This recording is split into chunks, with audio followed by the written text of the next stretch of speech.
মানুষ অন্যের বদ অভ্যাসগুলো নিয়ে পড়ে থাকে, আর আমার নিজের মাঝে এত বেশি বদ অভ্যাস যে আমি আমার নিজের বদ অভ্যাসগুলো নিয়ে চিন্তা করতে করতে টায়ার্ড থাকি। অন্যেরটা তো চিন্তা করার টাইমই নাই। এই যেমন ধরেন, আমি যখন কোনো ভিডিও বানাই, 1 মিনিটের ভিডিওর মধ্যে আমি মনে হয় 500 বারই বলি ঠিক আছে ঠিক আছে। যখন আমি ভিডিও এডিট করতে যাই, এই ঠিক আছে কাটতে কাটতে আমি টায়ার্ড হয়ে যাই। এটা একটা বদ অভ্যাস যেটা আমার একদমই ভালো লাগে না। এরপরে মনে করেন আমি যখন কথা বলি, তখন যদি আমার কথা কেউ মন দিয়ে না শুনে, আমার মেজাজ খুব খারাপ হয়। এটা একটা বদ অভ্যাস যেটা আমার একদমই ভালো লাগে না। আবার কেউ যখন আমার সামনে কথা বলে, তখন তার কথা আমার শুনতে ইচ্ছে করে না। এটা আমার একটা বদ অভ্যাস যেটা আমার একদমই ভালো লাগে না। এরপর মনে করেন কেউ যদি আমাকে কল দেয়, তখন আমার কথা বলতে ইচ্ছা করে না। এটা আমার একটা বদ অভ্যাস যেটা আমার একদমই ভালো লাগে না। আবার আমি যখন কাউকে কল দিই, তখন যদি কেউ আমার কল রিসিভ না করে, তাহলে আমার মেজাজ খুব খারাপ হয়। এটা আমার একটা বদ অভ্যাস যেটা আমার একদমই ভালো লাগে না। আবার মনে করেন আমি নিজেই সবাইকে বলি যে আমার ফেসবুক মেইন আইডিতে কেউ যদি অ্যাড হতে চান, তাহলে আমাকে ফ্রেন্ড রিকোয়েস্ট পাঠাবেন, আমি অ্যাড করে নেব। ওকে ফাইন, অ্যাড করে নিলাম। অ্যাড করে নেওয়ার সাথে সাথে যখন আমার কাছে মেসেঞ্জারে কল আসে, সেই কলগুলো দেখার সাথে সাথে আমার মেজাজ খারাপ হয়ে যায়, আমি কল ধরি না। এটা একটা বদ অভ্যাস যেটা আমার একদমই ভালো লাগে না।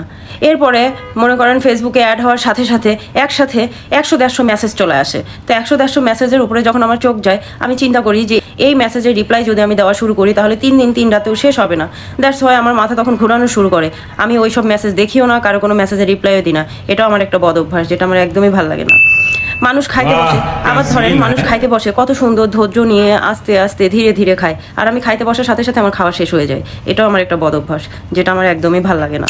আবার মনে করেন আমি যখন বাইরে বেড়াইতে যাইতে চাই, আমি যদি বলি যে আমার এখন বাইরে বেড়াইতে যাইতে ইচ্ছা করতেছে, তখন যদি আমাকে কেউ নিয়ে না যায়, তখন আমার খুব মেজাজ খারাপ হয়। এটাও আমার একটা বদ অভ্যাস। মানুষের সুবিধা অসুবিধা থাকতেই পারে, না শব্দটা আসতেই পারে, বাট আমি এটা অ্যাকসেপ্ট করতে পারি না। এটাও আমার একটা বদ অভ্যাস যেটা আমার একদমই ভালো লাগে না। আবার মনে করেন আমি যাইতে চাচ্ছি না বাহিরে, আমি কোথাও ঘুরতে যাইতে চাচ্ছি না, কিন্তু আমাকে জোর করে যদি বাধ্য করা হয়, জোর করে যদি বাইরে নিয়ে যাওয়া হয়, তখনও আমার এটা ভালো লাগে না। তারপর মনে করেন মানুষ সারা রাত ঘুমায়, সকালবেলা ঘুম থেকে ওঠে, আর আমি সারা রাত জেগে থাকি, সকালবেলা ঘুমাই। এটাও আমার একটা বদ অভ্যাস যেটা আমার একদমই ভালো লাগে না। এত বদ অভ্যাস আমার বদ অভ্যাসগুলোর জন্য আমি অতিষ্ঠ। আমার বদ অভ্যাসগুলো আমার একদমই ভালো লাগে না। আর পরিশেষে এই যে ভাল লাগে না, এটাও আমার একটা বদ অভ্যাস যেটা আমার একদমই ভালো লাগে না। বলেন, এত সব বদ অভ্যাসগুলো নিয়ে আমি বসবাস কেমন করি, আল্লাহই ভালো জানে।